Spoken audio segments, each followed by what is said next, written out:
नमस्कार दोस्तों, YCT book official पे हम के यूट्यूब चैनल पे हम लोग सॉल्व कर रहे थे हायर के क्वेश्चन। हायर में भी हम लोगों ने मानव पर्यावरण से रिलेटेड जो कंपलसरी पेपर में क्वेश्चन आते हैं उस पर बात कर ली थी। अब टीचिंग एप्टीट्यूड पे बातें हमारी चल रही हैं। टीचिंग एप्टीट्यूड के कल हम लोगों ने 30 क्वेश्चन सॉल्व किए थे। मैं प्रमोद पांडे आज आपको फिर टीचिंग एप्टीट्यूड के 30 क्वेश्चन सॉल्व कराऊंगा। इसके बाद आप लोगों को 30-40 क्वेश्चन या 50 क्वेश्चन और करा दूंगा। लेकिन आप ये सोचिए कि जैसे पर्यावरण में पूरे क्वेश्चन जो हैं जो इस बुक में है वो तो बहुत ज़्यादा है, करीब 250-300 क्वेश्चन है। अगर 250-300 क्वेश्चन आप पर्यावरण के कर लेंगे तो पर्यावरण का नो डाउट व्याख्या समेत अगर आप पढ़ लेंगे तो कहीं से भी क्वेश्चन आएगा पर्यावरण का तो आप कर लेंगे। वही हाल टीचिंग एप्टीट्यूड में भी है। तो इसीलिए आप ज़्यादा से ज़्यादा ई बुक या तो पढ़िए या तो इसकी हार्ड कॉपी मंगा के पढ़िए। और इसमें इतने अच्छे ढंग से वाईसीटी ने व्याख्या दी है कि आपको फिर अलग से पढ़ने की जरूरत नहीं पड़ेगी। ये तो कंपलसरी पेपर के मैंने 2 टॉपिक, एक टॉपिक पढ़ा चुका हूँ, दूसरा पढ़ा रहा हूँ, अभी और भी टॉपिक आपको पढ़ाए जाएंगे। ठीक है, बात करते हैं। हमारा पहला क्वेश्चन जो आज है हायर का, जो यूजीसी नेट जेआरएफ में 2020 में आया हुआ क्वेश्चन है। क्वेश्चन क्या है?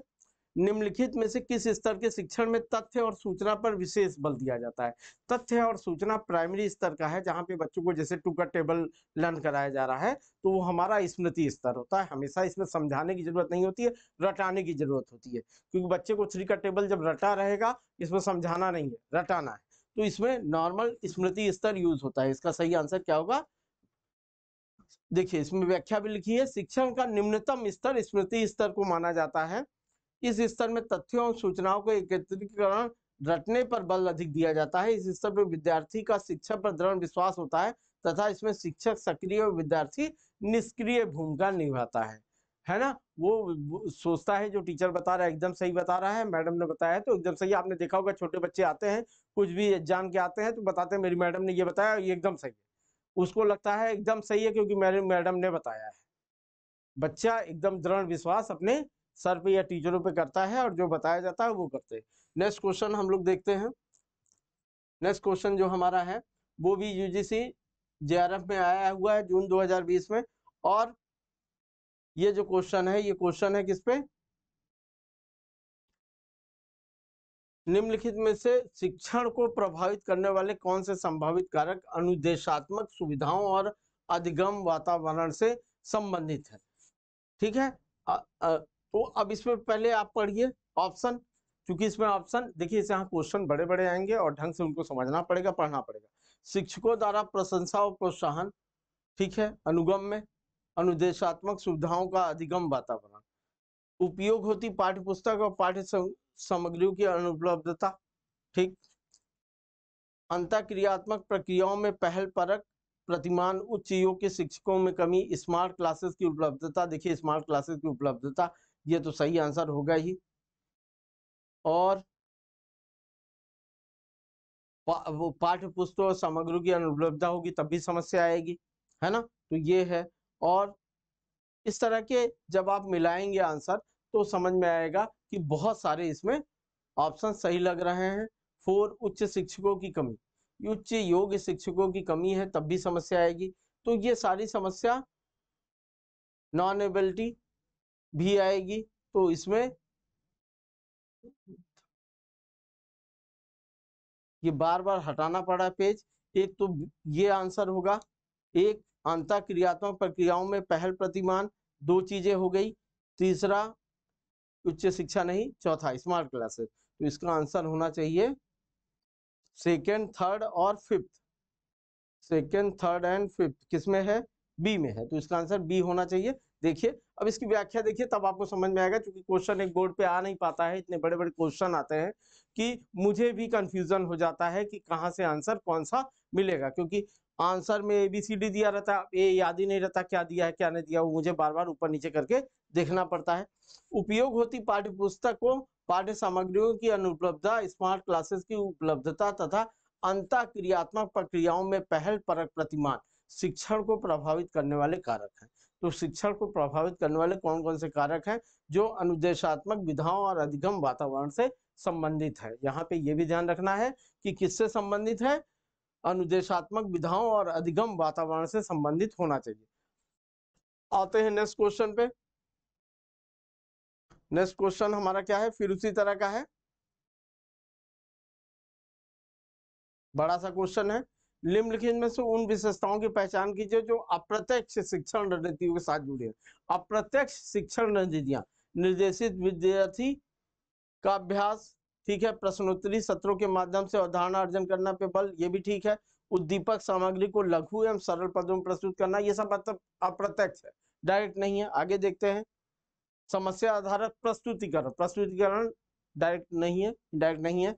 फिर सहभागितापूर्ण सहयोगात्मक, ये भी नहीं है, क्योंकि यहाँ पे जो क्वेश्चन दिया है वो क्वेश्चन क्या है, अप्रत्यक्ष दिया है और वो दोनों प्रत्यक्ष है, तो इसमें आंसर मेरे हिसाब से 1 2 3 होना चाहिए।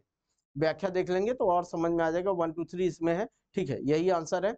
अप्रत्यक्ष शिक्षण रणनीतियां छात्र केंद्रित होती हैं, अर्थात वो सीधे शिक्षक द्वारा प्रतिपादित नहीं होती हैं। इनमें समस्या समाधान, केस स्टडी, अवधारणा चित्रण इत्यादि सम्मिलित है। छात्रों का लक्ष्य अवधारणा संकलन पर केंद्रित होता है, जो प्रश्न उत्तर शब्द समस्या आधारित प्रदर्शन के माध्यम से संपादित होता है। यहाँ देखिए, सीधे समझिए, प्रत्यक्ष और अप्रत्यक्ष का मतलब, जब अप्रत्यक्ष रहता है तो आप जानते नहीं कि बच्चे की स्थिति क्या है, वो कितनी चीजें, जैसे मैं अगर साइंस पढ़ाऊं तो सेल, सबसे पहले सेल पढ़ाऊंगा, सेल के बारे में बेसिक चीजें उसको बताऊंगा। हो सकता है अगर वो मेरे सामने बैठा है तो वो कहेगा सर सेल के बारे में मुझे ये चीजें मालूम है, इनके आगे बताइए या इसके अंदर बताइए, और मैं जब उसको इस आधार पे यूट्यूब पे पढ़ाऊंगा तो मैं तो ये मान के पढ़ाऊंगा ना कि किसी बच्चे को कुछ नहीं आता और मुझे बेस से बताना है, तो मैं सारी चीजों को ढंग से बताऊंगा।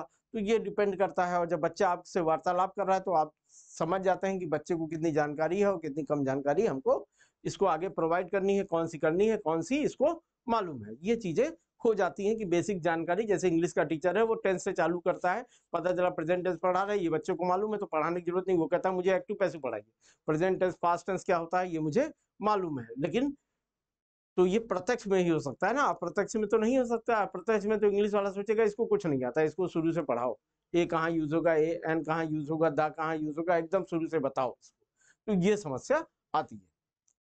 हम नेक्स्ट क्वेश्चन पे आते हैं। नेक्स्ट क्वेश्चन जो हमारा है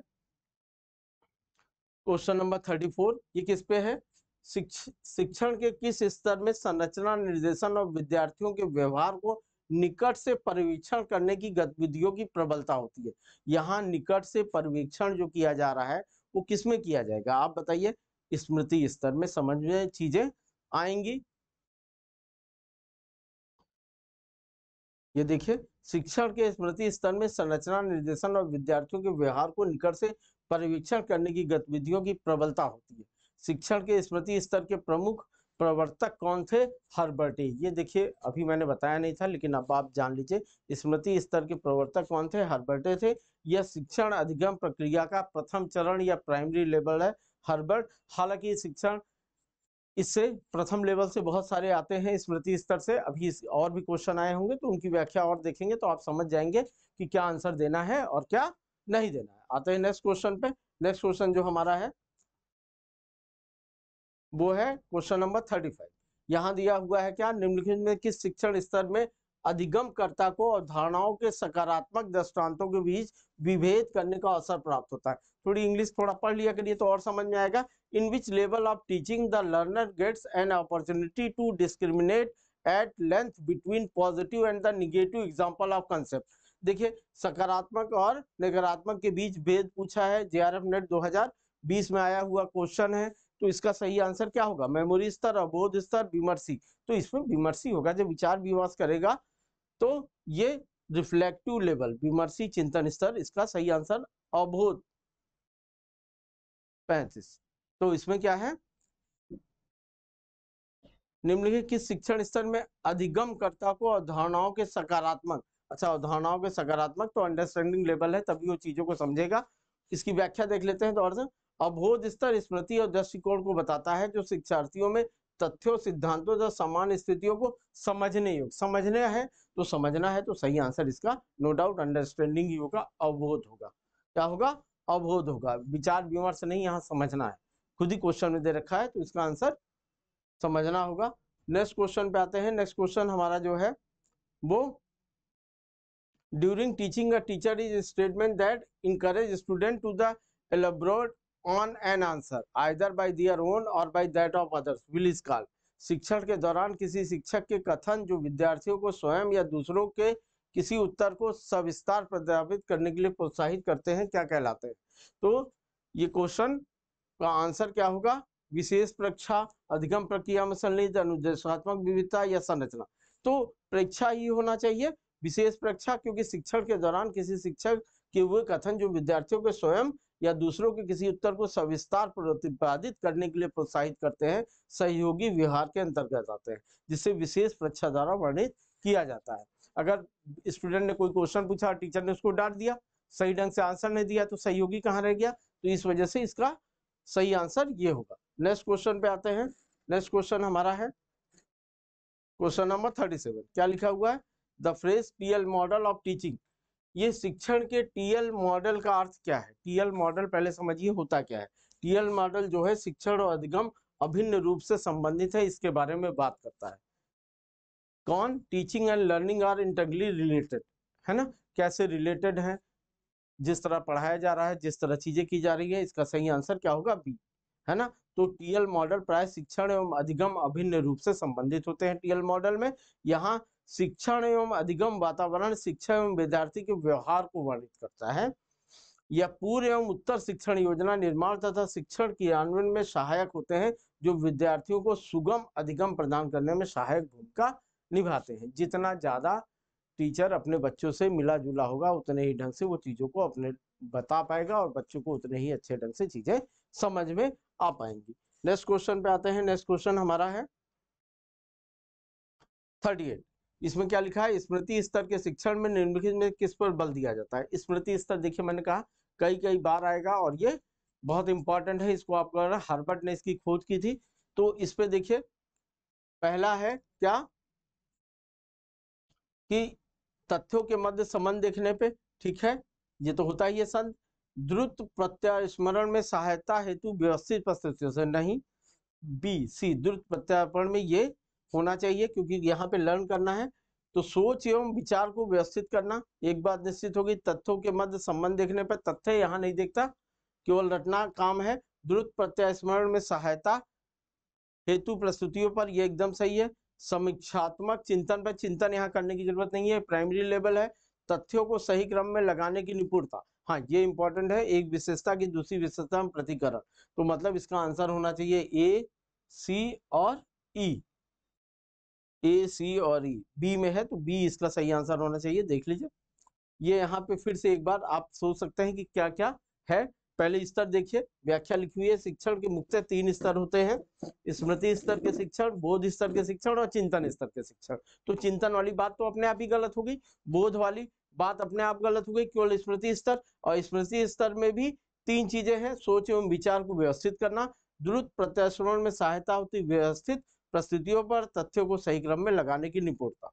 तो ये सारी चीजें होनी चाहिए। तो इसका आंसर क्या होगा, ए, सी और ई। आते हैं नेक्स्ट क्वेश्चन पे। देखिए ये क्वेश्चन जो आया हुआ है ये यूजीसी नेट 2019 में आया हुआ क्वेश्चन है। देखिए इस बुक की यही खासियत है, इसमें इतने सारे क्वेश्चन आप व्याख्या समेत पढ़ लेंगे कि आपको अपने आप याद हो जाएगा, और वहां एग्जाम में इन्हीं में से कोई क्वेश्चन आया रहेगा और आप तुरंत सही मार देंगे। बहुत ज्यादा आपको कंपल्सरी पेपर है, यहाँ पे क्वेश्चन आंसर हल कीजिए, ज्यादा से ज्यादा जितना हल करेंगे आपका दिमाग उतना ही खुलेगा और आप क्वेश्चन का आंसर सही दे पाएंगे। इसलिए ज्यादा से ज्यादा चैनल को सब्सक्राइब कीजिए, है ना, और ई बुक्स मंगाइए, ई बुक्स के थ्रू पढ़ लीजिए, वहां सस्ती पड़ती हैं, वरना आप हार्ड कॉपी भी मंगा के पढ़ सकते हैं। कई लोगों को मोबाइल और इन सब से पढ़ने की आदत नहीं है, तो वो हार्ड कॉपी मंगा के पढ़ सकते हैं। तो सारे क्वेश्चन यहाँ तो मैं बहुत कराऊंगा, 100 कराऊंगा इससे रिलेटेड, और इसमें तो 300-400 क्वेश्चन दिए हुए हैं, और वो भी व्याख्या के साथ। समझिए 300-400 क्वेश्चन अगर आप व्याख्या के साथ पढ़ लेंगे तो उस टॉपिक से कुछ भी पूछेगा उसी के नियर अबाउट तो पूछेगा, आप सही कराएंगे। हो सकता है कि क्वेश्चन तो डायरेक्ट मिल जाए, जैसे स्मृति स्तर वाला। नेक्स्ट क्वेश्चन, नेक्स्ट क्वेश्चन जो हमारा है, किसी शिक्षण स्तर में निम्नतम स्तर के अधिगम परिणामों पर ध्यान किया जाता है। निम्न स्तर फिर आ गया, फिर हमारा क्या आ गया, स्मृति। हमेशा क्या है, निम्नतम स्तर पे स्मृति है। इसकी व्याख्या भी देख लीजिए, यहाँ पे देखिए पैराग्राफ है, थोड़ा सा आप समझ लीजिए। यही मैं बताना चाह रहा था कि व्याख्या में कहीं ना कहीं मिलेगा। देखिए सबसे नीचे क्या है, स्मृति स्तर है, फिर अवबोध स्तर है, बाद में चिंतन स्तर है, बाद में चिंतन स्तर है। तो यहाँ से यहाँ लड़का जाता है, यहाँ से यहाँ, तो ये हमेशा याद रखिए, सबसे निचले स्तर पे हमेशा स्मृति स्तर और उच्च स्तर पे क्या होता है, चिंतन स्तर होता है। और इसकी प्रस्तावक कौन थे, हर्बर्ट थे, ये बार बार बता रहा हूं मैं आपको, आप याद कर लीजिए।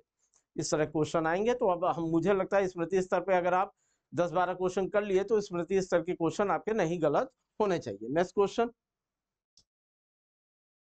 विमर्शी चिंतन स्तर, कौन सा स्तर है, विमर्शी चिंतन स्तर पर यह चिंतन स्तर है, सबसे ऊपरी वाला स्तर है। शिक्षण के आयोजन हेतु अपेक्षित बुनियादी आवश्यकताएं संबंधित है। अपेक्षित बुनियादी आवश्यकताएं क्या है, शिक्षक द्वारा तथ्यों तथा सूचना की व्यवस्थित अनुक्रम, ये नहीं है।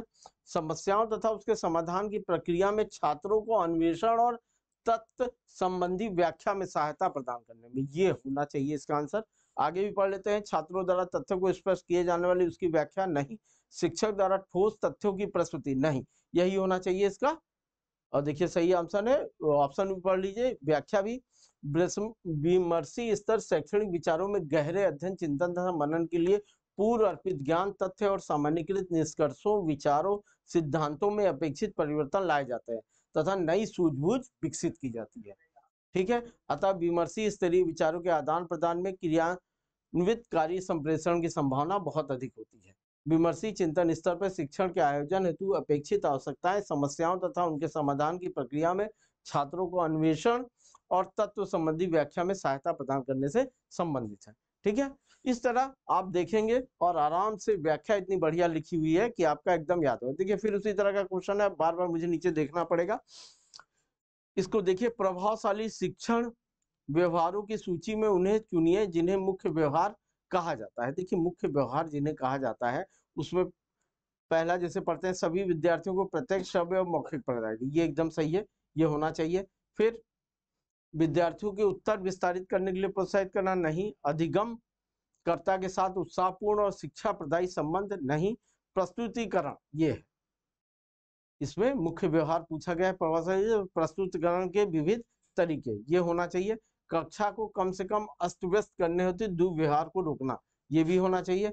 आगामी को संगठित करना तथा व्यतीत का सार प्रस्तुत करना, अपना उत्तर नीचे, ठीक है, ये है। तो इसमें देखिए आंसर होना चाहिए 1, 4 और कक्षा में कम से कम 5, इसका आंसर होना चाहिए 1, 4, 5। तो ये आंसर दिया है ए में, तो इसका आंसर ए होना चाहिए। अब इसकी व्याख्या भी देख लीजिए, एक्चुअली में है क्या ना, इस बुक में यही आपको फायदा है, ये जब व्याख्या पढ़ेंगे, चीजों को समझेंगे, मैं जितनी बार पढ़ता हूँ मुझे भी एक नया ज्ञान मिलता है, आपको भी नया ज्ञान मिलेगा। फिर इससे रिलेटेड जब आप 200-300 क्वेश्चन कर लेंगे व्याख्या समेत, तो आपको कहीं समस्या नहीं आने वाली है, आपको अलग से शिक्षण एप्टीट्यूड पढ़ने की कहीं से जरूरत नहीं पड़ेगी। यही मैं बताना चाहता हूँ, इस बुक को जितना से ज्यादा आप पढ़ सकिए, बार बार पढ़ने के लिए ज्यादा बढ़िया है। आप हार्ड कॉपी मंगाइए, हार्ड कॉपी नहीं मंगा सकते हैं तो ई बुक के थ्रू पढ़िए और बार बार रिपीट कीजिए। जब इन क्वेश्चनों को व्याख्या के साथ रिपीट कर लेंगे तो नो डाउट आपके एग्जाम में आने वाले क्वेश्चन इनसे गलत नहीं होंगे। शिक्षण कार्य के दौरान प्रयोग किए जाने वाले ऐसे सभी व्यवहार जिनके माध्यम से शिक्षक शिक्षण कार्य को सुगमता से संपन्न कराता है तथा शिक्षक छात्र संबंध शिक्षण व अधिगम के अनुकूल रहते हैं, प्रभावशाली शिक्षण व्यवहार कहलाता है। तो प्रभावशाली शिक्षण व्यवहार किसे कहते हैं, पहले तो इसकी डिफिनेशन यहाँ लिख दी गई है, ये भी पूछा जा सकता है। फिर प्रभावशाली शिक्षण व्यवहार के अंतर्गत निम्नलिखित व्यवहारों को प्रमुख से शामिल किया जाता है। कौन कौन से, सभी विद्यार्थियों को प्रत्यक्ष, श्रव्य और मौखिक प्रौद्योगिकी। दूसरा, प्रस्तुतिकरण के विविध तरीके। तीसरा, कक्षा को कम से कम अस्त व्यस्त करते हुए।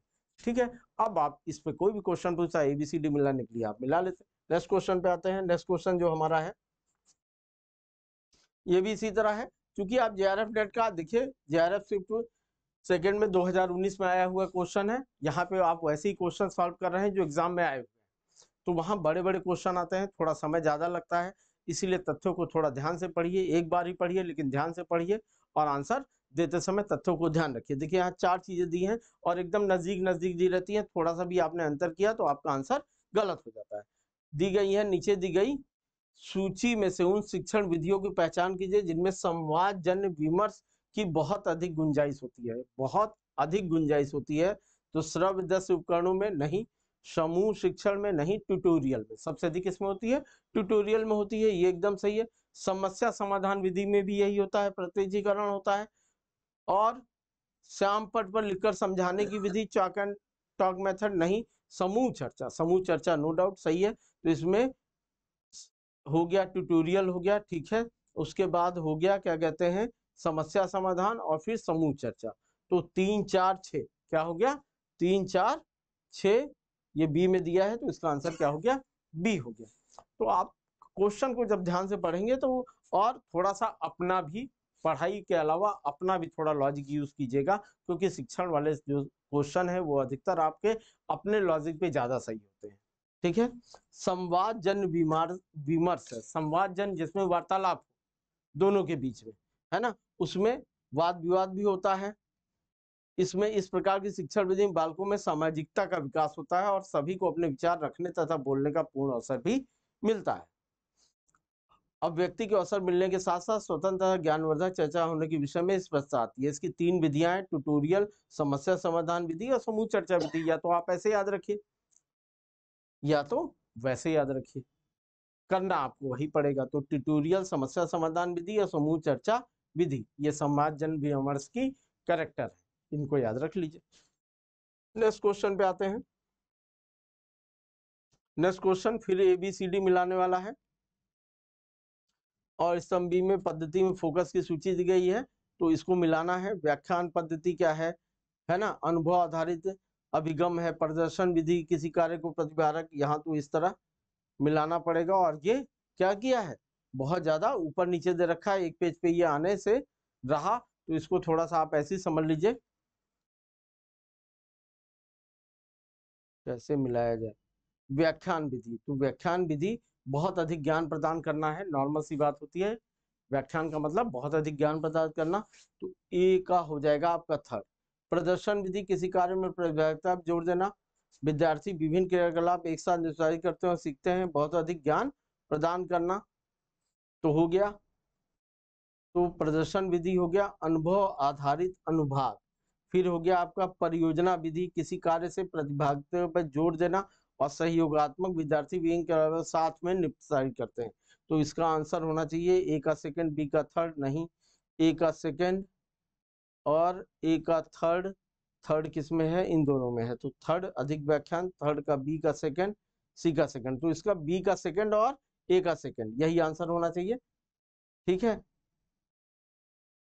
ए का थर्ड हो गया, बहुत अधिक ज्ञान प्रदान करते हैं और प्रदर्शन विधि पे अनुभव आधारित अनुभाग करते हैं, तो इसको आप मिला लीजिएगा। इसका मैंने सही आंसर लिख दिया है, क्योंकि एक पेज पे आ नहीं रहा है इस वजह से थोड़ी सी समस्या आ रही है। इतने बड़े बड़े क्वेश्चन आते हैं कि 3 4 पेज पे खुलते हैं, ये यहाँ पे देख लीजिए तो आपको व्याख्या समझ में आ जाएगी। व्याख्यान विधि बहुत अधिक ज्ञान प्रदान करना, प्रदर्शन विधि अनुभव आधारित अभिगम है, परियोजना विधि विद्यार्थी विभिन्न क्रियाकलाप एक साथ निष्पादित करते हैं और सीखते हैं, और सहयोगात्मक विधि किसी कार्य से प्रतिभागिता पे जोर देना, ठीक है ना। तो ये अब इससे आप रट लीजिए और चीजों को समझ लीजिए। आते हैं नेक्स्ट क्वेश्चन पे। नेक्स्ट क्वेश्चन जो हमारा है इसमें ABCD इस तरह करके बहुत सारे क्वेश्चन आते हैं, इसीलिए इसमें समय भी लगता है। कथन टीम शिक्षण की अवधारणाओं को सर्वोत्तम रूप से प्रदर्शित करता है। टीम, जहां एक टीम बनती है और पढ़ाई होती है, वो क्या है, 2 से अधिक अध्यापक शिक्षक कार्य करते हैं। 2 से अधिक अध्यापक एक ही कक्षा को एक साथ मिलकर पढ़ाने की योजना बनाते हैं और पढ़ाते हैं। 2 से अधिक अध्यापक अपनी विशेषता के अनुसार एक ही कक्षा को पढ़ाने की योजना बनाते हैं और पढ़ाते हैं। देखिए एक चीज यहाँ समझ लीजिए, ये जो लिखा हुआ है टीम शिक्षण, तो टीम शिक्षण का मतलब यह है कि 2 टीचर तो चाहिए, 2 या 2 से अधिक टीचर चाहिए। अध्यापकों की एक टीम, टीम नहीं, 2 या 2 से अधिक टीचर चाहिए और अपनी विशेषता के अनुसार वो अलग अलग चीजों को एक साथ पढ़ाएं। तो देखिए इसका आंसर यही होता है, एक ही कक्षा को पढ़ाने की योजना बनाते हैं और पढ़ाते हैं कि मैं ये पढ़ाऊंगा मैं ये पढ़ाऊंगा, और दोनों एक दूसरे में मिलकर चीजें क्लास एक साथ लेते हैं और बच्चों से उनके बारे में एक उनके बारे में पूछता है। तो ये ध्यान रखिए, ये वर्ड याद रखिए, टीम शिक्षण की अवधारणा, ठीक है। टीम शिक्षण के आधार 2 से अधिक अध्यापक अपनी विशेषता के अनुसार एक ही कक्षा को पढ़ाने की योजना बनाते हैं और पढ़ाते हैं। नेक्स्ट क्वेश्चन पे यही व्याख्या भी लिखी हुई है। इसके अंतर्गत 2 या 2 से अधिक शिक्षक एक ही कक्षा को साझा करने के लिए छात्रों के एक ही समूह पर योजना बनाते हैं और पढ़ाते हैं। अगला है शिक्षा निम्नलिखित में किसका एक शक्तिशाली साधन है।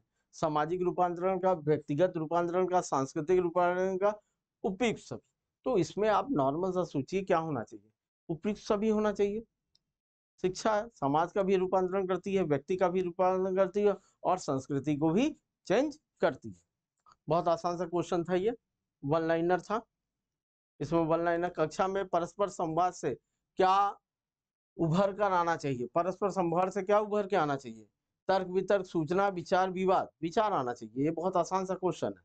इस तरह के क्वेश्चन बहुत आसान है। वन लाइनर क्वेश्चन अगर आपको मिल जा रहे हैं, देखिए ये जैसे नेट में ऐसा नहीं है कि बड़े बड़े ही क्वेश्चन आएंगे, आप उनसे डरिए मत, आसान आसान भी क्वेश्चन इस तरह के आते हैं वन लाइनर। निम्नलिखित में से शिक्षण प्रक्रिया को ठीक क्रम में व्यवस्थित कीजिए, ठीक क्रम में व्यवस्थित कीजिए।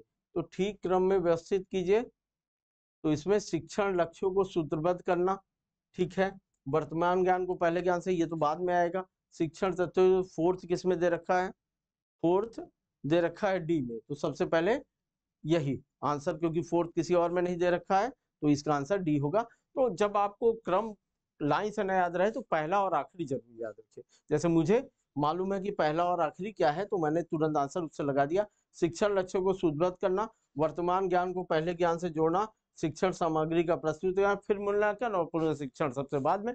तो सबसे लास्ट वाला याद रखिए, वो होता है पुनर्शिक्षण, और पहला जो होता है सूत्रबद्ध करना। तो आप सही आंसर इसका दे लेंगे, क्रम इसका लगा लेंगे। नेक्स्ट क्वेश्चन, निम्नलिखित शिक्षण का सर्वोत्तम ढंग कौन सा है। सर्वोत्तम ढंग कौन सा है, हमेशा क्या होता है, निरूपण। सर्वोत्तम ढंग हमेशा क्या होता है, निरूपण होता है।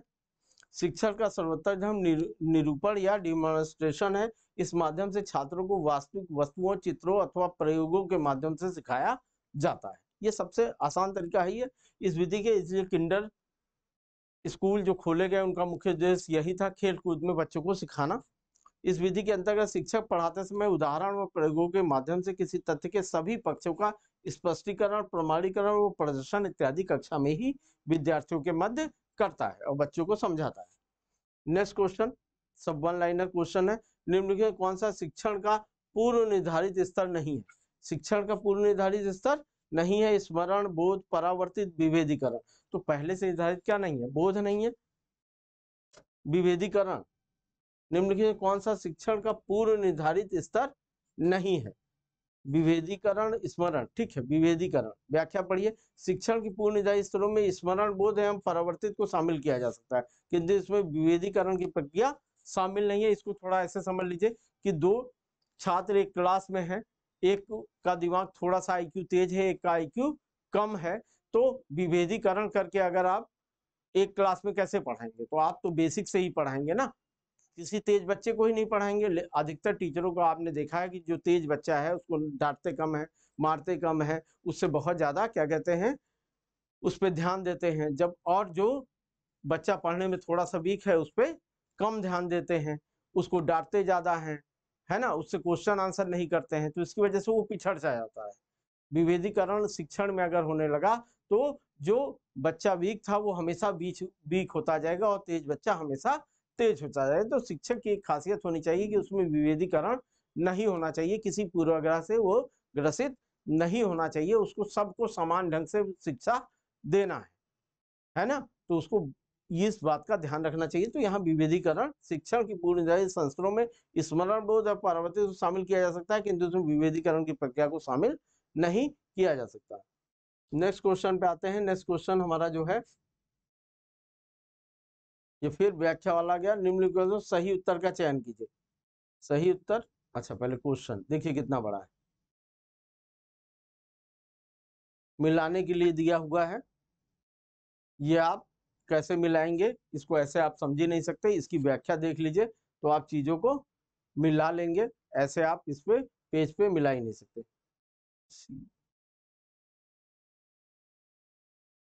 ये सी है, अब इसकी मैंने देखा ही नहीं, जो भी था लगा दिया। अब देखिए यहाँ पे थोड़ा समझ में आ जाएगा क्योंकि छोटे में, वहां तो आप मिला ही नहीं सकते थे, 4 पेज।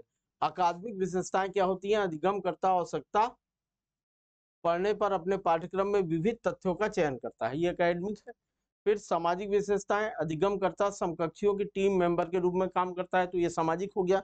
फिर भावनात्मक, अपनी कक्षा के सदस्यों की पसंद और नापसंद की दृष्टि से व्यक्तिगत मतभेदों पर सम्मान देकर शुरू करता है। तो यहाँ भावनाओं से रिलेटेड है। संज्ञात्मक अधिगम करता संबंधित संदेशों का सही रूप में संकेतन और विसंकेतन करता है।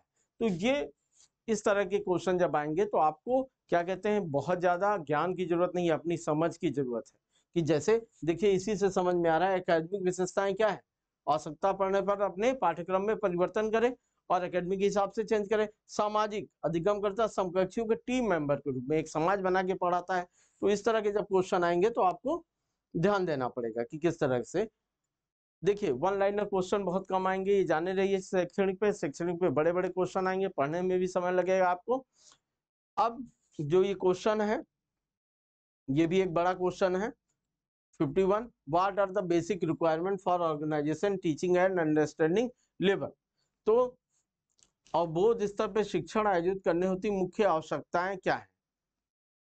पहला है प्रस्तुत किए जा रहे तथ्यों और अवधारणाओं से संबंधित बड़ी संख्या में सकारात्मक और नकारात्मक उदाहरण देना। ये भी सही है, ये भी सही है। इसमें बहुत सारे आंसर दिए हैं, 3 4 1 2 3 बहुत सारे दिए हैं। इसको आप बार बार नीचे देखना पड़ेगा। निम्नलिखित विकल्पों में से अपना विकल्प चुनिए। तो पहले पढ़ लीजिए तो समझ में आए। Giving opportunity to property supply to needed information, अपेक्षित सूचना को तुरंत उपलब्ध कराने का अवसर प्रदान करना, ये भी होना चाहिए। और क्या है, किसी मुद्दे के सकारात्मक और नकारात्मक पहलुओं की जांच हेतु परिचर्चा आयोजित करना, ये तो बहुत इंपॉर्टेंट है। विद्यार्थियों को प्रस्तुत करने तथ्यों का, तो इसका आंसर होना चाहिए 3 4 5 है ना, 5 1 2 1 4 5। हाँ देखिए 4 5 है और पहला वाला मैंने आपको बताया था कि पहला होगा, तो 1 4 5 पहला कहाँ है, ये रहा। अवधारणा संबंधित संख्या में सकारात्मक और नकारात्मक, तो इसकी व्याख्या देखिए तो ज्यादा समझ में आएगा। यहाँ सारे लाइन से लिखे हुए हैं। अवबोध स्तर पर शिक्षण आयोजित करने हेतु मुख्य आवश्यकताएं ये क्या क्या है। प्रस्तुत किए जा रहे तथ्यों और अवधारणाओं से संबंधित सकारात्मक और नकारात्मक उदाहरण बड़ी संख्या में दिए जाएं, ये पहला ऑप्शन था, मैंने पहले ही बताया था। दूसरा, किसी मुद्दे के सकारात्मक और नकारात्मक पहलुओं की जांच एवं परिचर्चा, ये बहुत इंपॉर्टेंट है। विद्यार्थियों को प्रस्तुत तथ्यों की स्वयं द्वारा व्याख्या करने का अवसर प्रदान किया जाए कि बच्चे इस चीज को कैसे समझ रहे हैं और कैसे बता रहे हैं। और प्रस्तुत विषय में दक्षता प्राप्त करना एवं सामान्यीकरण की क्षमता को विकसित करना, नो डाउट सही है। नेक्स्ट पे आते हैं, नेक्स्ट क्वेश्चन फिर ये इसी तरह का है। निम्नलिखित में से उन विशेषताओं की पहचान कीजिए जो एक प्रभावी अध्यापक बनने के लिए सहायक व्यवहार के अंतर्गत आता है। देखिए अध्यापक का मतलब ज्ञान ही नहीं होता है, उसमें और भी बहुत सारी चीजें होनी चाहिए। पहला, संरचना बनाना, विद्यार्थी सफलता दर, विद्यार्थी मतों का प्रयोग करना, परीक्षण करना, अनुदेशात्मक विविधता, ये बहुत सारी चीजें होनी चाहिए। तो इसमें आप व्याख्या पढ़ लीजिए बोरिस के अनुसार। पहली चीज है बोरिस के अनुसार बेहतर शिक्षा के लिए 5 मुख्य व्यवहार है। इन 5 मुख्य व्यवहार को, इसलिए मैंने उसको आगे बढ़ा दिया। ये 5 व्यवहार जो है इनको 5 को आप रट लीजिए। इस तरह क्वेश्चन आए तो इन 5 को रटे रहेंगे, इनको मिला लीजिए। ये 5 दिए हैं कि नहीं दिए हैं तो आप आंसर लगा सकते हैं। बोरिस के अनुसार जो पाठ्यक्रम स्पष्टता, अनुदेशात्मक विविधता, शिक्षण कार्य, अभिविन्यास, अधिगम प्रक्रिया में व्यस्तता और विद्यार्थी सफलता दर, विद्यार्थी सफलता दर सबसे अनिवार्य है। क्योंकि आप बहुत अच्छा पढ़े ही लेकिन सफलता दर 0 रहे तो इसका मतलब सब बेकार है ना। और इन मुख्य व्यवहार से संबंधित 5 सहायक व्यवहार, विद्यार्थी मत का प्रयोग, संरचना बनाना, प्रश्न पूछना, परीक्षण करना था, शिक्षक का प्रभाव, ये भी याद रख लीजिए। 5 मुख्य व्यवहार भी याद रखिए। जब ये याद रखेंगे तो क्या होगा, आप सही से आंसर दे लेंगे। बोरिस के अनुसार याद रखिएगा ये। नेक्स्ट क्वेश्चन पे आते हैं। नेक्स्ट क्वेश्चन भी 1 2 पे है, क्वेश्चन नंबर 53। और इसमें क्या दिया हुआ है, शिक्षण के निम्नलिखित सक्षमताओं की सूची से उनकी पहचान कीजिए जो व्यक्तित्व और अभिव्यक्ति से संबंधित है। तो यहाँ पे पर्सनालिटी एंड एटीट्यूड से रिलेटेड जो चीजें हैं उनके बारे में बात करना है। पहला है प्रबंधन, अनुश्रवण करना, नियंत्रण की संस्कृति करना, प्लानिंग, नियोजन, सेल्फ एफिशिएंसी। इतने सारे 1 2 3 4 5 इतने सारे दे रखे हैं। इसमें से आंसर है 3 5 केवल। और 3 क्या है, लोकस ऑफ द कंट्रोल, नियंत्रण की संस्कृति। और 5 क्या है, सेल्फ एफिशिएंसी, आत्म प्रबंधन। तो ये दो चीजें इंपॉर्टेंट है और इसकी व्याख्या देखिए तो आपको अपने आप समझ में आएगा। व्यक्तित्व और अभिव्यक्ति से संबंधित शिक्षण क्षमताएं निम्न है, केवल दो हैं, नियंत्रण की संस्थिति और आत्म प्रभाव उत्पादकता। ये सबसे ज्यादा इंपॉर्टेंट है। नेक्स्ट क्वेश्चन, ये भी बड़ा सा क्वेश्चन है। निम्नलिखित कथनों में से कौन सा समावेशी शिक्षण की अवधारणा की व्याख्या करता है? हालांकि ये बहुत आसान सा क्वेश्चन दिया है इन्होंने। शिक्षण और नैसर्गिक रूप से प्रतिभावान विद्यार्थियों के अधिगम को सुकर बनाना, शिक्षक कमजोर विद्यार्थियों के अधिगम को नहीं, सबके लिए शिक्षक विद्यार्थियों को सिखाने के लिए उनके माता पिता का सहयोग लेता है, शिक्षक विभिन्न पृष्ठभूमि विद्यार्थियों को एक ही कक्षा में एक साथ सिखाता है। समावेशी विकास तभी तो होगा, सस्टेनेबल डेवलपमेंट। तो इसका आंसर क्या होगा? डी होगा। बहुत आसान सा क्वेश्चन था ये। नेक्स्ट क्वेश्चन नंबर 55 और 55 क्या है? निम्नलिखित में कौन सा कक्षागत शिक्षण की विशेषताओं को प्रदर्शित करता है? कक्षा में कैसे पढ़ाया जाता है वो प्रस्तुत करता है। कक्षा में पूर्ण उपस्थिति के माध्यम से, कक्षा में अनेक सहायक शिक्षण सामग्री के माध्यम से, कक्षा में छात्रों का मौन सुनिश्चित करने के माध्यम से, कक्षा में छात्रों द्वारा गुणवत्तापूर्ण प्रश्न पूछने के माध्यम से। तभी आपको समझ में आता है कि आपके बच्चों को समझ में आ रहा है नहीं, जब वो ढंग के क्वेश्चनों से आपसे बच्चे पूछते हैं। तो यहाँ पे डी आंसर होना चाहिए, एकदम सही है। नेक्स्ट क्वेश्चन, इसकी व्याख्या भी आप देख सकते हैं, उसी पे है। गुणवत्तापूर्ण, जब बच्चे गुणवत्तापूर्ण पूछे मतलब बच्चों को जानकारी अच्छी हो रही है। जब बच्चे उलझुल सवाल पूछे तो इसका मतलब बच्चों को जानकारी नहीं हो रही है, या वो आपसे बोर हो रहे हैं, या पढ़ना नहीं चाहते। ऐसी बहुत सारी समस्याएं आती हैं। अध्यापन की सर्वोत्तम प्रणाली क्या है? जानकारी प्रदान करना। जानकारी तो कहीं से भी मिल सकती है। छात्रों से पुस्तकें पढ़ने के लिए कहना, ये कोई बड़ी बात नहीं है। तो माँ बाप भी कहते हैं पढ़ो पढ़ो, कोई भी कह सकता है, जो नहीं पढ़ा है वो भी कहता है किताब पढ़ो। अच्छी संदर्भ सामग्री का सुझाव देना, ये चीज हो सकती है। चर्चा प्रारंभ करने की पहल करना और उसमें भाग लेना। अगर क्लास की बात हो रही है तो उसमें सबसे इंपॉर्टेंट यही होगी, चर्चा प्रारंभ करने की पहल करना और उसमें भाग लेना। तो ये बहुत आसान सा क्वेश्चन था। नेक्स्ट क्वेश्चन पे आते हैं। चारों ऑप्शन पढ़िए। देखिए तीसरा भी सही लग रहा था लेकिन चौथा एकदम सही था, इस वजह से ध्यान रखिए कि ये भी उसी तरह का क्वेश्चन है और जीआरएफ में आया है। तो इसमें कौन प्रभावी शिक्षण में प्रमुख व्यवहार है? प्रश्न पूछना, ठीक है। विद्यार्थी के विचारों और अवदान का अनुप्रयोग, ये भी ठीक है। संरचना भी ठीक है। अनुदेशात्मक, लेकिन अनुदेशात्मक सबसे सही है। अनुदेशात्मक सबसे सही है। तो ये जरूर याद रखना है कि कौन सा क्वेश्चन के चारों ऑप्शन आपको सही लगेंगे, लेकिन सबसे सटीक आंसर कौन सा रहेगा वो देना है। शिक्षण एक प्रक्रिया है जिसके लिए परिस्थितियां उत्पन्न की जाती हैं ताकि अधिगम करता है विशेष प्रकार का व्यवहार करे और इच्छित लक्ष्यों का अनुभव करे। शिक्षक शिक्षण को प्रभावशाली बनाने के लिए विविध अनुदेशात्मक प्रविधियों का प्रयोग करता है। वो बताता है पढ़ना क्यों आपको जरूरी है, इसको पढ़ने से आपको क्या क्या फायदे होने वाले हैं, ठीक है। तो ये सारी चीजें जब होती हैं तभी होता है। जैसे क्लास में एक बच्चा पढ़ रहा है, कह रहा है सर एसी नहीं चल रहा है, तो उसको बताया जाता है एसी ऐसे नहीं मिलता है। जब आप पढ़ेंगे लिखेंगे नौकरी पाएंगे तब आपके सर पे खुद ही एसी लग जाएगा। एसी पाने के लिए आपको पढ़ना है। आप पढ़ते समय एसी की जरूरत महसूस कर रहे हैं तो आप गलत डायरेक्शन में जा रहे हैं। तो ये चीजें होती हैं, ये बताई जाती हैं बच्चों को, जिनसे वो समझें और पढ़ाई का महत्व समझें, उससे होने वाली चीजों को आगे समझें। नेक्स्ट क्वेश्चन, क्वेश्चन नंबर 58 है। बहुत बड़ा क्वेश्चन है। निम्नलिखित से महत्वपूर्ण व्यवहारों और उन विशेषताओं की पहचान कीजिए जो शिक्षण को प्रभावशाली बनाने में योगदान देती है। तो इसमें ध्यान से पढ़िए, इसमें बहुत सारी चीजें हो सकती हैं। और पहला है पाठों की स्पष्टता, उसमें जिसमें अधिगमकर्ता का विचार स्पष्ट किए जाते हों, ठीक है। प्रश्न पूछना जिसमें तथ्य और अवधारणा आधारित प्रश्नों का समावेश हो, एकदम सही है। ऐसी पूछताछ जिसमें उत्तर प्राप्त करने और आग्रह संबंधी चेष्टा करना। डी टीचर आस्किंग ओरिएंटेशन, ये भी हो सकता है। तो इसमें A B C B D E, इसका सही आंसर ई क्या है? इंगेजमेंट इन द लर्निंग, ये ई तो शामिल होगा, engagement of the learning. B D E ये हो सकता है। देखिए ए डी ई है, अच्छा ए मैंने आपको पहले ही बता दिया था कि ये तो है, ये पाठों की स्पष्टता जिसमें अभिकर्ता को। तो ए डी, मैं ई देख रहा था तो ई इसमें भी है, तो आंसर इसका क्या हो गया? सी हो गया। तो इस तरह के क्वेश्चन में चूंकि पेज पर लड़ना पड़ रहा है थोड़ा सा कंफ्यूजन हो जाता है, कहाँ ए दिया है कहाँ बी दिया है।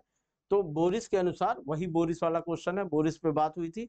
पाठ स्पष्टता, निर्देशात्मक विविधता, शिक्षण कार्य अभी विन्यास, अधिगम प्रक्रिया में लगे रहना और छात्र सफलता दर। ये मैंने सबसे इंपॉर्टेंट छात्र सफलता दर सबसे लास्ट में है कि कितना भी पढ़ा दीजिए, अगर रिजल्ट 0 रहा तो आपका सब कुछ 0 है। ये चारों चीजें 0 हो जाएंगी अगर छात्र सफलता दर 0 हो जाएगी।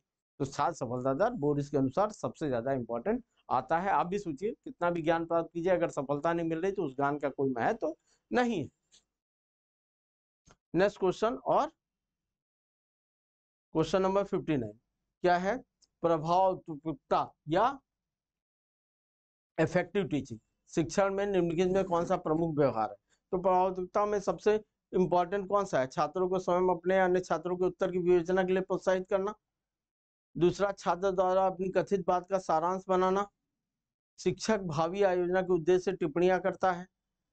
जिन अधिगमकर्ताओं को विचार स्पष्ट करना जिनकी समझ स्तर भिन्न भिन्न होती है। सबसे इंपॉर्टेंट है समावेशी विकास वाला पोर्शन, यही है। तो इसका answer, making ideas clear to learner who may be at different level of the understanding.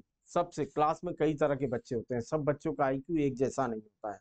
तो समावेशी विकास करना, सबको अपनी बात को समझाना है, तो सबके आईक्यू के हिसाब से आपको चीजों को पढ़ाना है।